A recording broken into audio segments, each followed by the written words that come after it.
Hello everyone, I hope you are great. इस video में हम एक बहुत इंपॉर्टेंट टॉपिक के बारे में बात करेंगे जिसका नाम है जिसका टॉपिक का नाम है कि आपको कितने पैसे स्पेंड करने चाहिए इन बीटेक।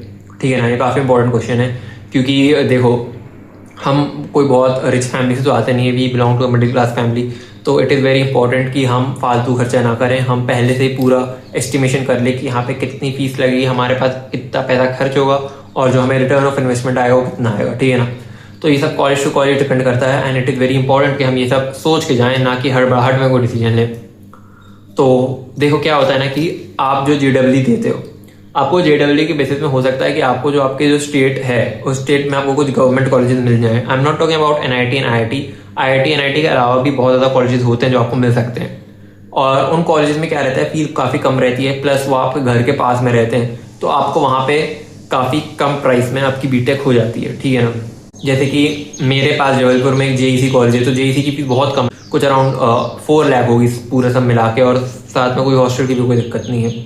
तो ऐसे कॉलेज में फीस बहुत कम रहती है। और कंपेयर टू जो दूसरे ब्रांडेड प्राइवेट कॉलेज रहते हैं जैसे VIT, Manipal, SRM, they would be firstly far from your home, okay, for most people, and secondly the fees is quite high there, okay। तो आपको ये कंपेयर करना रहेगा कि जो आपके घर के पास का कॉलेज है और जो इतनी दूर आप कॉलेज जा रहे हो, उन दोनों में क्या रेशियो है प्लेसमेंट का। अगर बहुत कम रेशियो, अगर आपको लग रहा है कि नहीं जो आपका घर के पास का गवर्नमेंट कॉलेज है that can also give you really good placement, then there is no point of going to branded college elsewhere. But if you think that कि जो आपके घर का कॉलेज है वहाँ आप नहीं अच्छे से पढ़ पाओगे, वहाँ पे इतना अच्छा एटमॉस्फेयर नहीं है पढ़ाई का, then you can afford go to the good college. अच्छे से एवेल्यूशन कर लेना चाहिए कि आपको क्या फ़ायदा मिलेगा कोई भी कॉलेज जाने से, मतलब कोई एक बढ़िया जहाँ पे आप ज़्यादा फीस खर्च कर रहे हो उसमें क्या फ़ायदा मिलेगा, और आप अगर कम फीस वाले कॉलेज में जा रहे हो तो वहाँ क्या फ़ायदा होगा। क्योंकि आप सिर्फ थोड़ी सी फैसिलिटीज़ के लिए बहुत ज़्यादा पैसा नहीं खर्च कर सकते हो। ठीक है ना, मैं ये नहीं कह रहा हूँ कि आप अच्छे कॉलेज ना जाओ, आप VIT, मणिपाल ना जाओ, मैं ये नहीं कह रहा बिल्कुल भी। ठीक है, मैं ये कह रहा हूँ कि आप अपनी फाइनेंशियल स्टेट देखो और ये देखो कि आप अगर अच्छे से कॉलेज अफोर्ड कर सकते हो then only go there, okay. पर अगर आपको लग रहा है कि नहीं आप अच्छे से अफोर्ड नहीं कर पाओगे, अगर आपको लग रहा है कि it would be financially challenging, तो आप अपने घर के आसपास के कॉलेज भी जा सकते हो, उसमें भी कोई ऐसी कोई दिक्कत नहीं है। अब अगर आपको ऐसा लगता है कि फाइनेंशियली कोई दिक्कत नहीं है, आप जा सकते हो, मतलब आप कोई अच्छे ब्रांडेड कॉलेज भी अफोर्ड कर सकते हो, क्लियरली को, क्योंकि आपको एक मेन फायदा ये मिलता है कि आप जब कोई बाहर के कॉलेज जाते हो तो आपको वहाँ पर एक्सपोजर बहुत ज़्यादा हो जाता है। ठीक है, आपको अलग अलग स्टेट से लोग मिलते हैं, तो आपकी अच्छी फ्रेंडशिप होती है, आपका सर्कल अच्छा बन जाता है। ठीक है, तो वो एक फ़ायदा रहता है वहाँ पे जो आपको अपने घर के कॉलेज में नहीं मिलेगा। और थोड़ा बहुत प्लेसमेंट में भी फ़र्क रहता है। प्लेसमेंट तो ऑफकोर्स डिपेंड करता है कि आप मैं किस कॉलेज की बात कर रहा हूँ, क्योंकि हर कॉलेज का प्लेसमेंट इज़ डिफरेंट।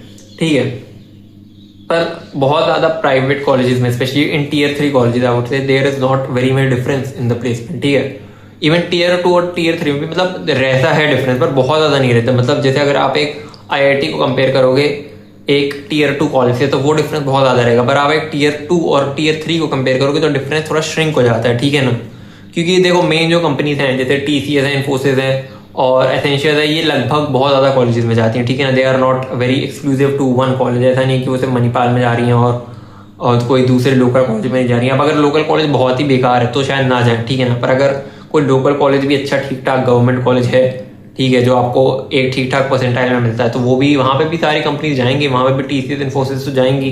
ठीक है, तो अगर बहुत ज़्यादा डिफरेंस नहीं आता है इन द प्लेसमेंट और फीस में बहुत ज़्यादा डिफरेंस है, तो ऑफकोर्स आप समझदार हो कि आप वो कॉलेज लोगे जहाँ पे फीस कम है। ठीक है ना, अगर कॉलेज इस तरीके का जो आपके घर के पास का कॉलेज इस टाइप का है कि उसमें कुछ भी नहीं होता, उसमें कोई पढ़ाई वढ़ाई बिल्कुल ही नहीं होती और ना उसका प्लेसमेंट कुछ भी नहीं होता, शायद से सिर्फ TCS आ जाती है, देन इट इज़ बेटर कि आप फिर कोई VIT या कोई अच्छे कॉलेज में जाओ, नॉट स्पेसिफिकली VIT, बट जो भी अच्छा ब्रांडेड प्राइवेट कॉलेज है आप वहाँ पे जाओ। ठीक है, emphasising this point so much is क्योंकि थोड़ा टाइम बाद, 4 साल बाद, आपको ही प्लेसमेंट लेना और आपको ही रिटर्न ऑफ इन्वेस्टमेंट संभालना होगा। ठीक है ना, अगर आप बहुत ज़्यादा लोन लेते हो और आपको उतना प्लेसमेंट नहीं लगता है तो आप भी उस बोझ से जूझोगे। ठीक है, स्पेशली अगर आप लोन वगैरह ले लेते हो, तो अपना कॉलेज बहुत सिस्टमेटिकली सोच समझ के लो, वही कॉलेज अब जाना जहाँ आप अच्छे से अफोर्ड कर सकते हो। ठीक है ना, don't take loans if you think that the return of investment is not that much worth it, क्योंकि अगर आप बहुत ज़्यादा लोन ले लेते हो और रिटर्न ऑफ इन्वेस्टमेंट उतना नहीं है, आपको एवरेज प्लेसमेंट देख के ही जाना है। ठीक है ना, क्योंकि लगभग आपका भी एवरेज के अराउंड ही लगेगा प्लेसमेंट। मैं ये नहीं कह रहा और आपका नहीं लग सकता,